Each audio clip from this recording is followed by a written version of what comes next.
Hello and welcome back to my garden. I'm hiding underneath the shade cloth here because it's hot out. It's really hot out, and it's been hot out since Saturday, late Saturday I should say. Late Thursday night, Friday, all day on and off, and then finally Saturday, I believe, just in the morning, we got rain. And we got quite a bit of rain, about 2¼ inches, maybe a little under. But either way, it's quite a bit for us since we haven't had a significant rainfall since the end of May, I think. June was pretty dry. I think we got about 1/4 inch, and the beginning of July here was not looking much better. We were pretty dry. But finally we got some rain. So then the heat and the humidity came. Welcome to July. I went outside on Sunday and there's a ton of little things that needed to get done, especially in the vegetable garden. So that's what I did. So after the rain ended, I went out Sunday morning and I started to just look around the garden, see what needed to be done. And I had forgotten that I left out some buckets, and they of course filled up with water. So I took the collected water and I poured it into these watering cans so I could use them to water plants elsewhere in the garden. Many of the plants I had on the table and on the bench, they're doing very well. And I've even started some plants for the fall, and I'll talk about that more in an upcoming video. A lot of the shrub cuttings, they're all doing very well, and the rain they seem to have gotten a little taller after the rain. Maybe it's just my imagination, but I'll be planting them out probably in the fall. And these grasses, I want to plant out soon. I also harvested bags of my potatoes, and they are all very disappointing, very small, mostly due to either me underwatering them and definitely the lack of rain and heat. So I'm going to keep them, I'm going to bag them up, and I'll use them as seed potatoes that I'll start in late August, and they should be ready for harvest before the first freeze, which in growing zone 8B should be mid to late November. Then I noticed that a lot of my onions had flopped over, so it was time to harvest the onions. I grew 2 varieties, a candy hybrid, I believe is the name of it, and the other one was Red Rock. Speaking of pulling, it was time to pull the first round of beans. These are Bush Lake 47 beans, and they had all basically started going over. What few beans were left on them were getting woody, and they were no longer sweet. So it was time to pull the plants and then add them to the compost pile.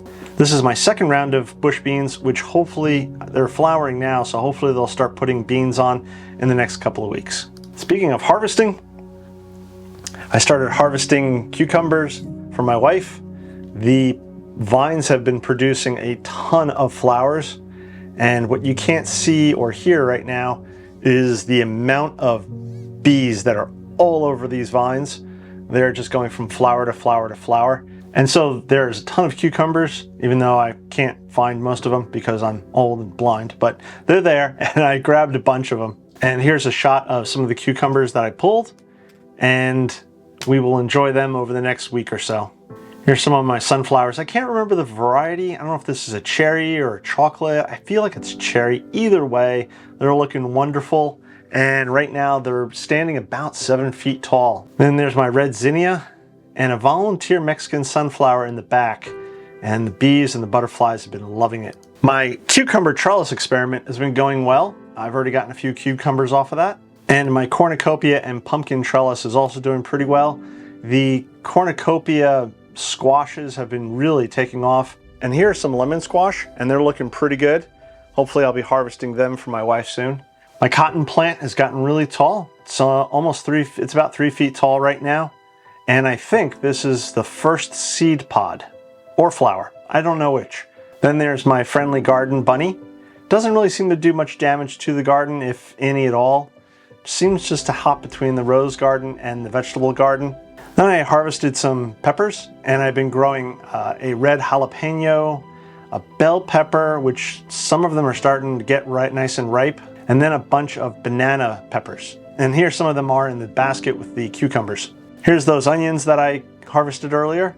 They're decent size, nothing great, but we should be able to get some good eating out of that. And yeah, my greenhouse is a disaster. I need to sort and clean it up.